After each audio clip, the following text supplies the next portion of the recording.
BA, BCom, BSc, MA, MCom करें विश्व की सबसे बड़ी यूनिवर्सिटी इग्नू से। सॉल्व असाइनमेंट्स और गाइड बुक्स प्राप्त करें। संपर्क करें Mahakal computers, DAV PG college के पास, पंच मंदिरा मोड़ से दाहिने, सिवान। सिवान के पूर्व सांसद डॉक्टर मोहम्मद शहाबुद्दीन के बेटे ओसामा साहब ने न सिर्फ मीडिया को संबोधित किया है बल्कि जनता के बीच खड़े होकर मंच से भाषण भी दिया है। अब उनके इस बयान पर उनकी जो मां है हेना साहब ने खुलकर अपनी बात रखी है। उन्होंने कहा है कि मुझे बहुत खुशी हो रही है कि अब ओसामा बाबू खुल के बोलने लगे हैं। यानी कहीं ना कहीं उन्होंने कहा है कि ओसामा बाबू ने जो शुरुआत की है, मैं ऊपर वाले से दुआ करूंगी कि ऐसे ही लगातार लोगों के बीच रहें और लोग की भलाई की बात करें। उन्होंने काफी खुशी जाहिर करते हुए कहा है कि मैंने जब मंच से भाषण देते हुए उनको सुना या फिर मीडिया को संबोधित करते हुए तो मुझे बहुत अच्छा लगा। आपको बता दें कि बेलागंज में चुनावी जनसभा के दौरान ओसामा साहब को मंच से भाषण देते हुए देखा गया।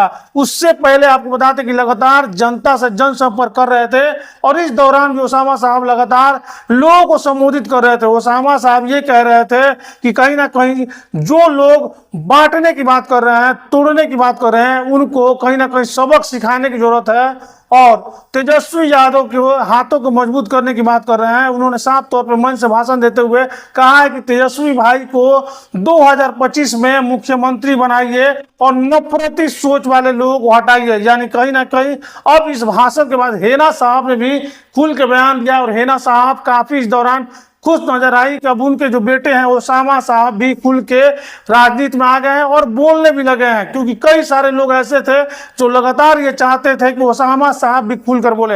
हालांकि ओसामा साहब ने मन से क्या कुछ कहा है ये भी आपको सुनाएंगे, लेकिन पहले सुनिए हेना साहब ने क्या कुछ कहा है।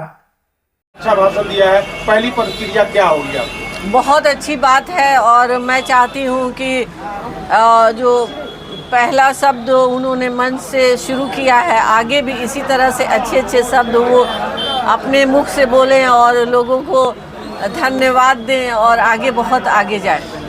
एक मां के हैसियत से और एक राजनीतिक नेत्री होने की हैसियत से दोनों में क्या फर्क लगता है ओसामा साहब जब आप मंच से बोलने लगे? दिल से दुआ निकलती है और बहुत अच्छा लगा कि बहुत मतलब सूझबूझ के साथ उन्होंने जो भी लफ्ज इस्तेमाल किए हैं बहुत अच्छा, बहुत अच्छा। प्रचार के आखिरी दिन लालू यादव के साथ आपका प्रोग्राम बेलागंज में है, क्या तैयारी है? नहीं, ऐसी तो कोई बात नहीं है, अभी हमें नहीं इल्म है इस बारे में।